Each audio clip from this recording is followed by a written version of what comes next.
Chers amis DXR, bonjour. Ah bah, écoutez, petite vidéo en cette fin mai depuis un nouveau QTH là, que j'active au-dessus de mon QRA familial. Il s'agit du fort du Parmont. Voilà, je vous mettrai le lien pour ceux que ça intéresse. Donc une petite montagne au-dessus de mon QRA familial, à peu près à 600 mètres d'altitude. Voilà, donc voilà un peu le site, hein, un fort qui est perché vraiment au-dessus de la ville, alors qui est impraticable en son sommet là, parce qu'il est pas mal protégé. Voilà donc la petite installation habituelle. Là, je fais un petit peu d'écoute actuellement. Il y a un léger petit QRM là, quelques stations qui passent ici. J'ai du mal de reconnaître la langue par contre, je sais pas du tout. Voilà, bah, actuellement pas trop de propagation là en ce début d'après-midi. Donc je suis venu ici pour tester une nouvelle antenne filaire. Il s'agit d'une LEM AT111. Donc voilà, que je vais vous montrer là, que j'ai réussi à percher à peu près à 2 mètres de haut là. LEM AT111. Hop, voilà, on verra mieux comme ça. Voilà, donc c'est un simple dipôle. Voilà, qui est d'un bon rapport qualité-prix, hein, puisque je l'ai payé 43 euros. Alors pour les OM qui savent en fabriquer, forcément, c'est toujours un peu cher pour ce que c'est de bout de fil. Enfin, j'étais agréablement surpris de cette antenne parce que, comme vous pourrez vous en apercevoir, avec mes 10-15 watts habituels, j'ai un ROS de 1 sur 1, ce qui est quand même plutôt sympa. Vous voyez, à peu près avec 10 watts. Voilà, ça ne bouge pas. Je me mets en position SWR et vous voyez que ça ne bouge pas du tout là. 1.0, 1.1. Ce qui est quand même super. Voilà, ça n'a pas été le cas d'autres antennes filaires que j'avais là, qui parfois étaient irréglables. Là, avec un ROS de 5, là, j'avais beau les recouper, c'était pas possible. Enfin, en même temps, elles étaient peut-être un peu trop recoupées. Voilà, bah écoutez, je vous fais vite fait un petit tour du proprio là. Donc, fort du Parmont. Voilà, de nombreux forts dans la région. Ils datent environ des années 1800 et quelques de mémoire. Donc ce serait sympa de pouvoir activer. Là, on ne sait jamais, un jour je vais demander à l'association qui gère le fort de pouvoir activer depuis son sommet. Parce que c'est super bien dégagé. Alors c'est pas trop en hauteur. Voilà. Je vais faire un petit tour. Donc il y a un petit sentier pédagogique en plus là qui est plutôt QRO. Donc vous voyez, pour passer, c'est pas évident, il y a de la profondeur. Voilà pour le QTH.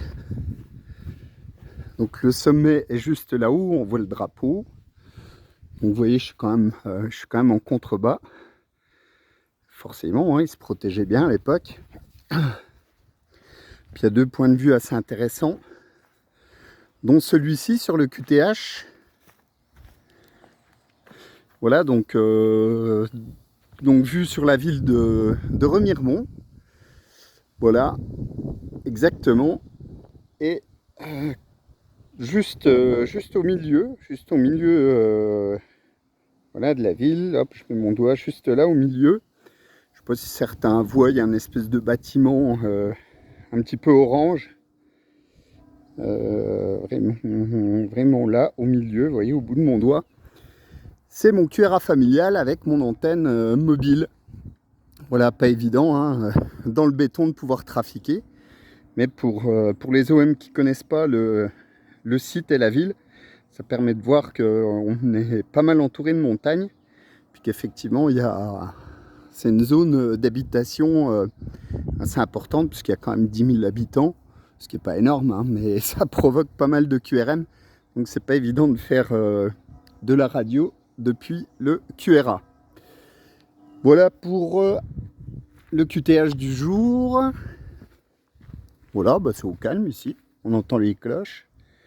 Vraiment au-dessus de la ville là. Mais c'est vrai qu'en 2-3 minutes, ça permet de s'excentrer un peu et puis de pouvoir faire de la radio tranquille.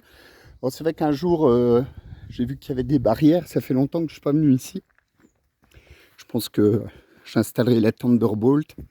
Puis pourquoi pas pouvoir activer depuis le sommet. Voilà. Bon, on va voir côté rendement ce que ça donne. La T111. Donc, bah ouais, comme je vous disais, j'étais assez surpris hein, parce que sans la retailler, sans rien toucher, ROS 1.1. Donc, bah, l'avantage, c'est que ça m'allège encore davantage. Je quitte de prendre des cannes à pêche, des choses comme ça. Et puis, bah, disons que quand il y a de la propagation, ce qu'on a quand même connu ces derniers jours, parce qu'il y avait une très très bonne propague, même depuis le QRA, là j'ai entendu des QTH super sympas. La 91, la Donésie là qui passait, puis l'antenne mobile là sur le chéneau, bah, c'est quand même QRO. Donc voilà pour la petite installation du jour. On va essayer de faire un petit peu de radio. Alors, il y a un petit peu de QRM, je ne sais pas si c'est du QRM électrique, je pense pas que ce soit du CPL parce que bien qu'étant au-dessus de la ville, je ne sais pas si ça rayonnerait autant. Mais on va voir ça. Voilà, je sais pas, avec quelques stations vers 27 300. En fait, je prends l'habitude maintenant de descendre un petit peu plus bas de 27 que 27 400 parce que je m'aperçois qu'il y a parfois un petit peu de propagation. Là, j'avais fait la 44 un jour sur 27 375. Là, je crois bien, j'avais dû filmer le QSO et c'était plutôt sympa. Bon, c'est quand même relativement calme.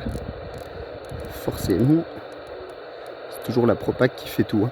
Alors, il y a un OM qui me posait la question ce matin, je crois, ou hier, de savoir s'il y avait une grosse différence entre le SS 9009 et le FT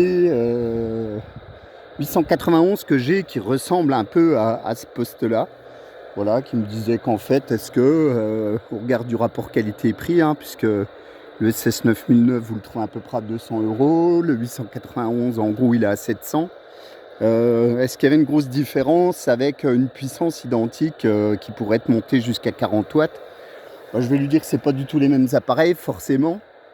Que, ben oui, à puissance égale de sortie, forcément, ça va pas changer grand-chose. Après, voilà, le 891 est quand même mieux filtré. À l'intérieur, bon, il y a deux transistors assez conséquents. Alors, j'ai plus la référence sur le 891, il faut la garder sur Internet. Mais bon, voilà, ça tient la route. C'est sûr que le SS 9009 est quand même plus fragile, un peu moins filtré. Bon, on ne peut pas comparer non plus un poste CB à un poste radio amateur, surtout pour les personnes qui les utilisent sur toutes les bandes. Forcément, ça n'a pas la même utilité. Après, je vais être correct hein, et honnête. Pour du 11 mètres, c'est sûr que maintenant, celui qui a un poste à peu près bien réglé, vous trouvez des 6009 à 170 €, des 9009 à 219 €. Poste radio amateur type 891, ça tourne à peu près dans les 700. Voilà, si c'est juste pour faire du 11 mètres, se faire un petit peu plaisir et puis profiter de la propague, je vais lui dire, quel que soit le poste, il n'y a pas de problème, ça fera son chemin et il n'y a pas de souci. Alors après, c'est plus une histoire de budget. Mais lui dire que ce type de poste 891 c'est 10 fois mieux que le 9009, ce serait pas tout à fait correct parce que je trouve que voilà, un poste CB, surtout pour du SOTA, il me posait la question. Voilà, ça fait son affaire. Donc je pense qu'en durée de vie, etc., bon voilà, hein, ce qui est post-CB est peut-être un petit peu plus fragile. Quoique, moi je les trimballe un peu partout, par tous les temps, jamais eu réellement de problème. Alors après, la grosse différence, je pense que c'est la stabilité en fréquence, puisque post-ERA quand même, à l'intérieur, là, avec certains quartz, etc., on regarde des températures pour faire du SOTA. Il est clair qu'un post-CB, il peut se décaler jusqu'à 300 voire 500 Hz quand il fait froid, pas trop quand il fait chaud, mais quand il fait froid. C'est vrai que moi je suis souvent à côté de la plaque avec mes post-CB. Donc il faut jouer du clarifieur, en même temps ça sert à ça. Par contre, un poste radio amateur, voilà, il est franchement, s'il dévie peut-être de 50 Hz, ça va être le maximum, quoi. Voilà, donc après, c'est plus sur des éléments comme ça où ça peut jouer, surtout en SOTA. Voilà les amis, bah écoutez, on va essayer de faire un petit peu de radio, de profiter de l'aérien. Bonne surprise du jour là, parce que c'est la première fois que je la montais. Voilà, donc ça peut être un bon essai, un bon conseil pour les OM qui veulent faire un petit peu de radio partout.